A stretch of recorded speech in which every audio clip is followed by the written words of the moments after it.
Hello, namaste, and welcome to Carnatic Talks next episode. And I have with me Dr. Vijayalakshmy Subramaniam. Namaste, Vandanam, Vanakkam. I'm going to have the good fortune of playing a little game with Vijayaka, and let's see how it goes. Yes, I'm all for it. But having said that, you're a fairly advanced student of music, so. Let's see, high hopes.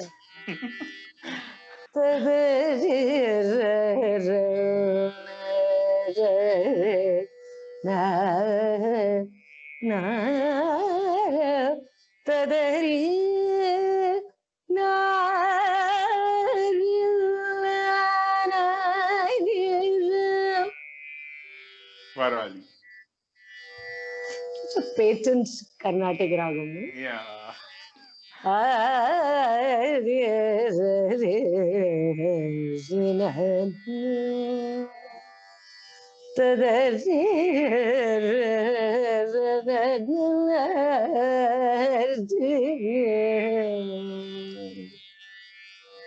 can see the glee on your face. Yeah.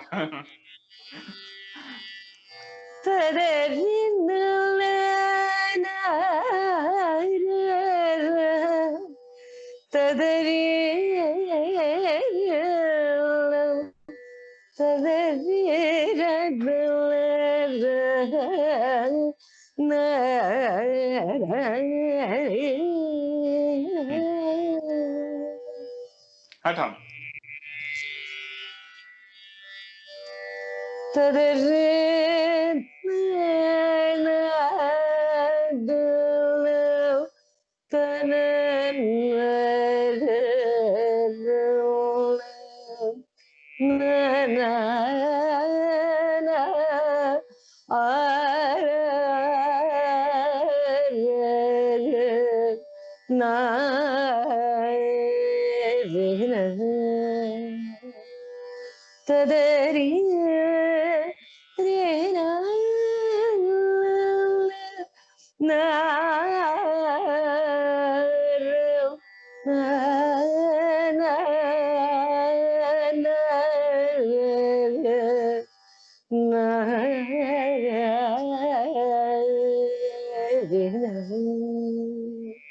I'm liking this look on your face. Yeah, I'm so lost.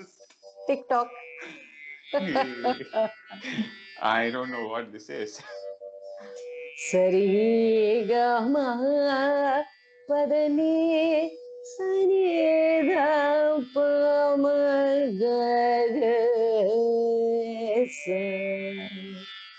You may know it once I tell you the song. Velum Mahilum Vetri Velum Mahilum Velume Vetri Velum Mahilume Yuvelayelume Velume Vetri Velum Mahilume Indaragam Sucharitra. Oh, that was a lovely play. Thank you so much. 3 win and Odu loss. Okay, Papa. Now. That was deliberately to test.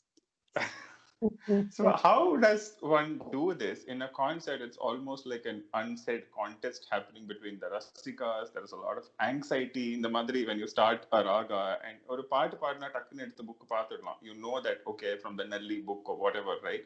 Or you can Google, all of these things happen. But why is it considered so important? Is it important at all to identify it like this? Well, see, Sai, I would place it like this. See, suppose I'm at a party and I'm seeing you after many, many years, and I say, oh my God, I know this guy. What's his name?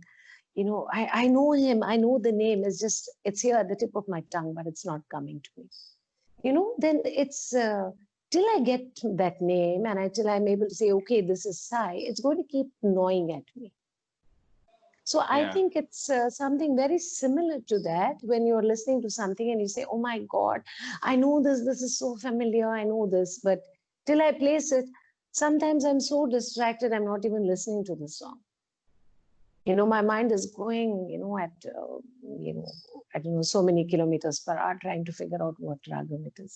And there's also a question of, that sense of satisfaction when, then I can say, oh, that Varali, he sang it so beautifully, instead of saying, oh, I don't know what that ragam was, but it was very nice.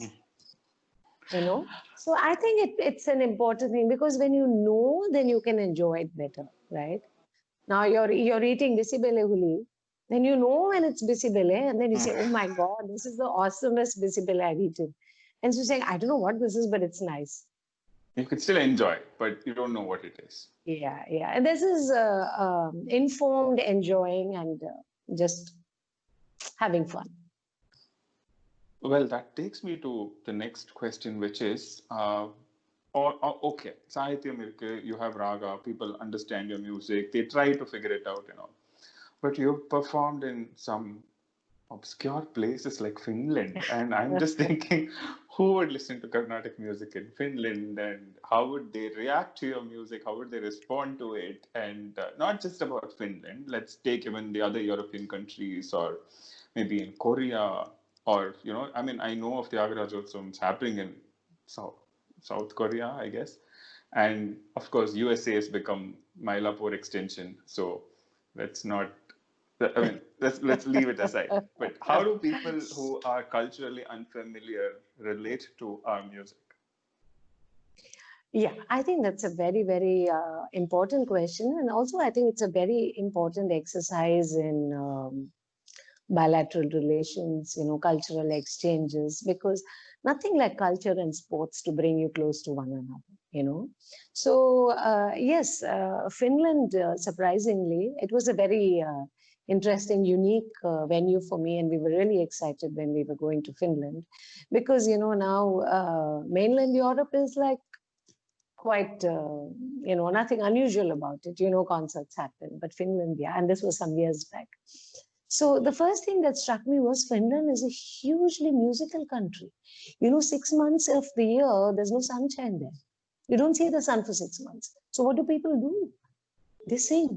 Their church choirs are amazing, and they have amazing musicians. And I know this because I conducted a day-long workshop for them. And by the end of it, they were all singing Melakatta Ragas. They understood it, and it was such a satisfying experience. Yeah, but that apart, I think what is the most important aspect of music, if you ask me, I think it is bhava.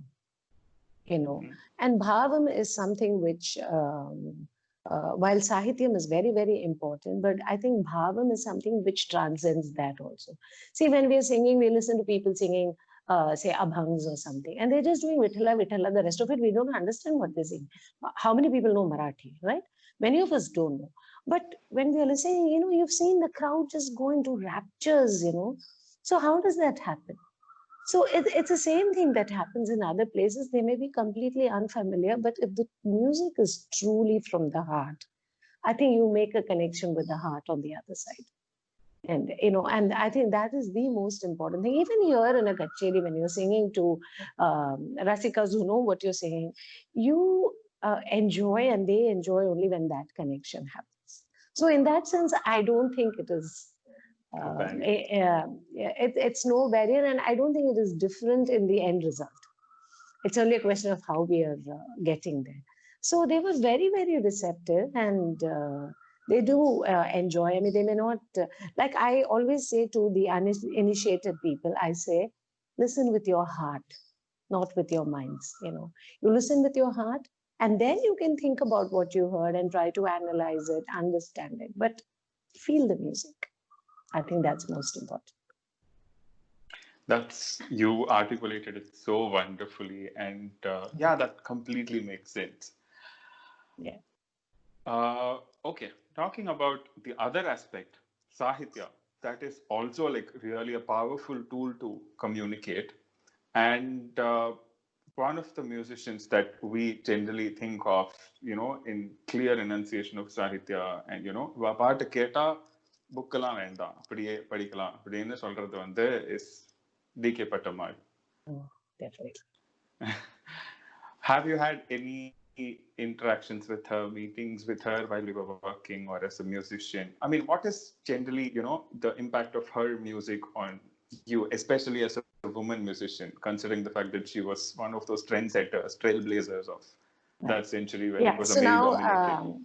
there are two parts to your question. The first I'll answer with about my interaction with her.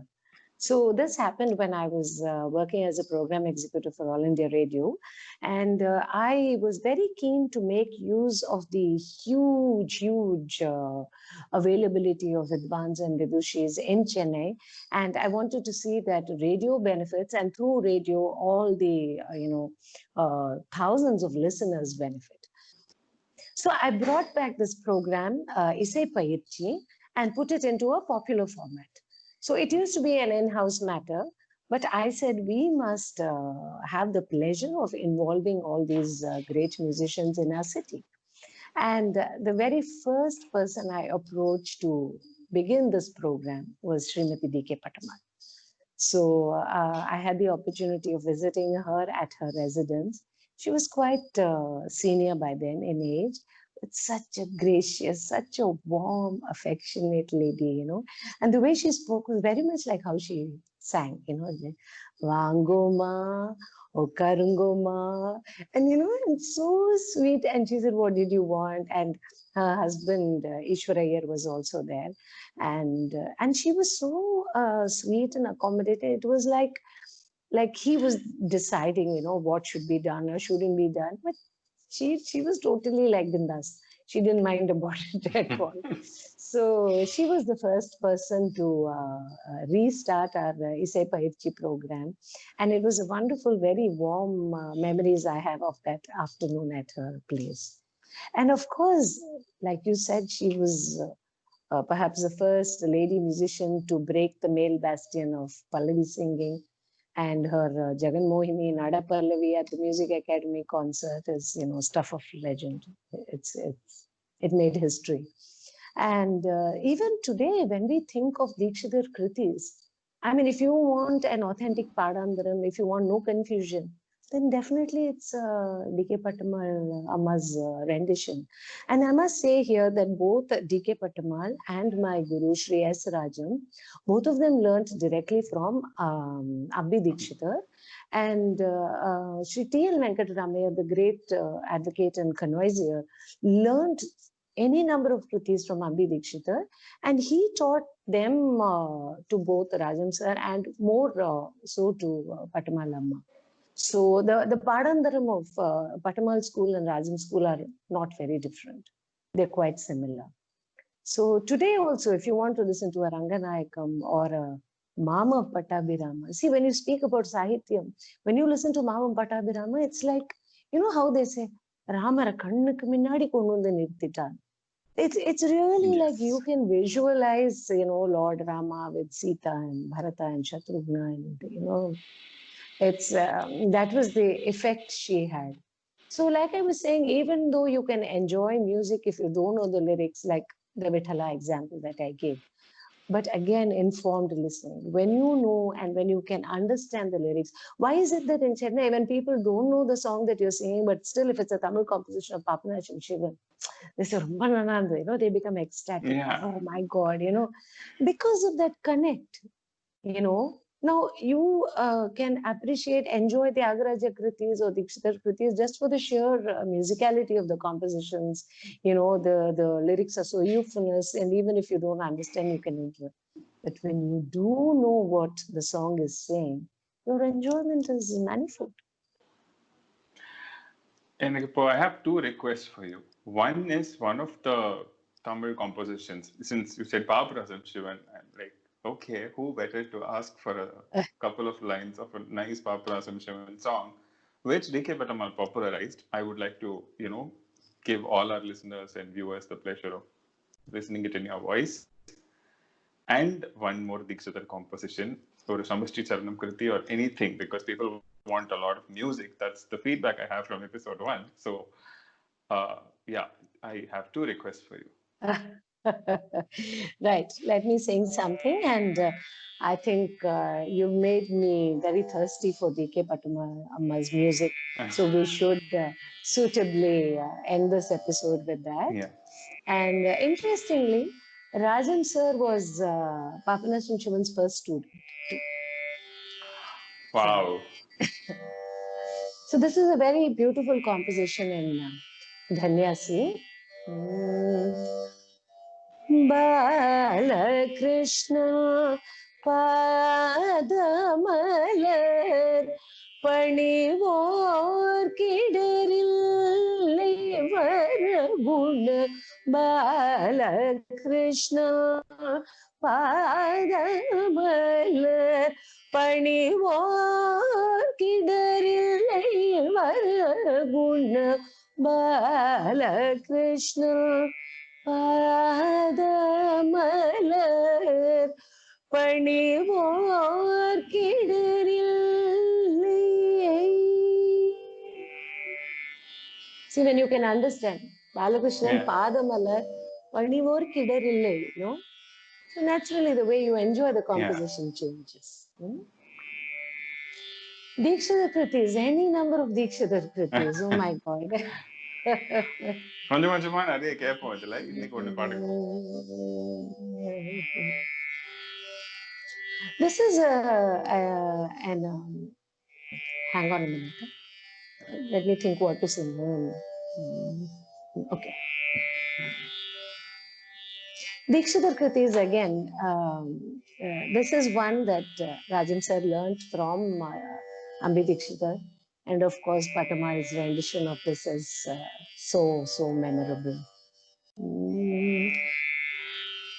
Bala Gopala Palaya Shumaya Bala Gopala Palaya Shumaya Bharat Vatsala Kripa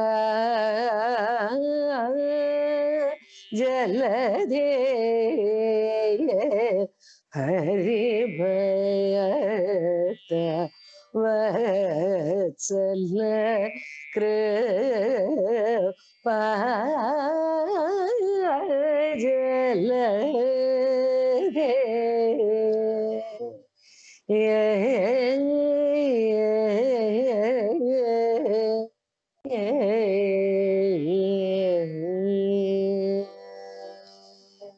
That was wonderful.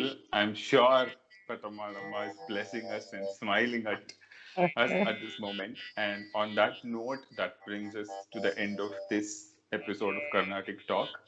Until we meet again, stay safe. Namaste, Vandanam, Vanakkam. எப்படி பாடினரோ எப்படி பாடினரோ அடியார் எப்படி பாடினரோ